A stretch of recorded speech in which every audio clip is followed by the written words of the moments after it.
და ეს ღირებულებითი განათლება, რომელიც ახლა 1-2 დღის წინ გამოაცხადა მეუფეშიომ. აი რას მოიცავს ეს სკოლებში და ეს საერთოდ ჩემი აზრით ძალიან მაგარი ინიციატივაა რა. კი, ძალიან კარგია მართლაც, იმიტომ რომ რაღაც პერიოდში ეკლესიას აეგრძალა სკოლებში შესვლა. ნუ თავიდან თუ გახსოვთ მოხდა დამოუკიდებლობის გამოცხადება და რაღაცა შევარდა ყველა და რაღაცა იყო სკოლაში ყველა რელიგიური და ჯვრები და მაგრამ ამან მოიტანა ისეთი რამ რომ მოუმზადებელი იყო მაშინ ეკლესია ის პედაგოგებიც არ იყვნენ გადამზადებულები არ იყო თქვათ ხარისხის სწავლების და ამიტომ ნუ არ დასრულდა ისე როგორც დასრულდა და მერე შემოვიდა არასამთავრობოები რომლებმაც ეს საჯარო სკოლები დაიპყრეს და იქ იყო ღირებულებითი განათლება კი არა საერთოდ თავიანთი სისტემის დანერგვა უნდა და სხვადასხვა ტიპის ეხლა ამაზე არ ვილაპარაკებ მაგრამ ნუ სამღვდელოებას ეგრძალებოდა მისვლა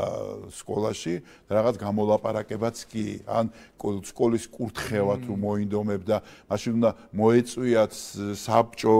მშობელთა ყველა იყო თანახმა თუ არა რომ სკოლა ეკურთხოს და ნუ 1000 რაღაცა ზოგიერთ სასულიერო პირის წინააღმდეგობებს უქმნიდნენ რა თქმა უნდა ბავშვებთან ურთიერთობაში რა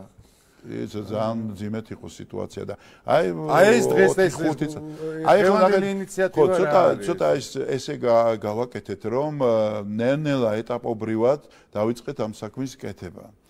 და მე პატრიარქის ლოცვა-კურთხევით მეუფეშიო ზედამხედველობით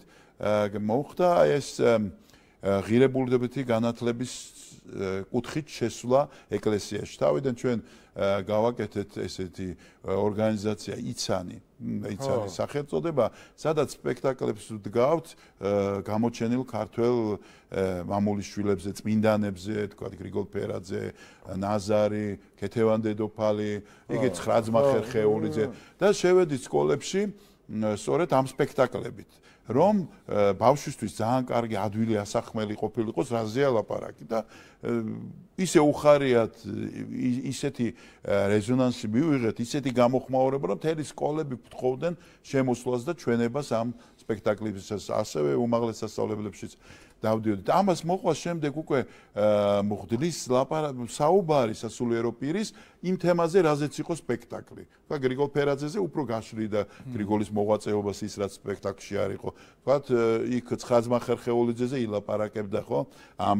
თავარ მარაბდის ბრძოლაზე და ასე შემდეგ და აქ სასულიერო პირი ამ სეგმენტში შემოდიოდა და შემდეგ უკვე გაჩნდა სურვილი განათლების სამინისტროსთან რომ ეს უფრო დახვეწილი ფორმით და კარგად გაგვეკეთებია ამიტომ სამღვდელოებას გადამზადება მოუხდა მათ ვისაც უმაღლესი განათლება აქვს და სერტიფიკატები დაურიგდა განათლების სამინისტროსთან და მამა ანდრია ხელმძღვანელობდა აჯაღმაიძე ამ საქმეს და უკვე მომზადებული სასულიერო პირები, რომლებთაც აქვთ სერტიფიკატები, შედიან სკოლებში და ელაპარაკებიან არა დოქტრინალურ, რაღაც დოგმატურ საკითხებზე, არამედ ღირებულებებზე, თქვათ რა არის მეგობრობა, რა არის ოჯახი, რა არის თავდადება, რა არის ქალთან ურთიერთობა, როგორ უნდა ხო, ბიჭდურობა, დაცვა, ხო, რაღაც გვერდში დგომა არ დაცინვა, მოფერება, რაღაც აი, ყველაფერი ის, რაც ადამიანს ჭირდება რომ კონდეს. მე შენ თვითონ აირჩევ რელიგიურ გზას და ნახავ რა არის კარგი და რა არის ცუდი. აი ეს საბაზისო, მოკლედ ფასეულებათა სისტემა, რომელიც ყველა ადამიანს განურჩევლად რამდენი სკოლაში შევიდა ეხა ჯერჯერობით? ჯერ არ არის სკოლა ბევრი, იმიტომ რომ ამდენი რესურსიც არ აქვს. სასულიერო პირი არ გვყავს. თუმცა ფართოვდება და ეს არის. სადღაც მე მგონი 50 სასულიერო პირს მიეცა, აღარ მახსოვს. ძალიან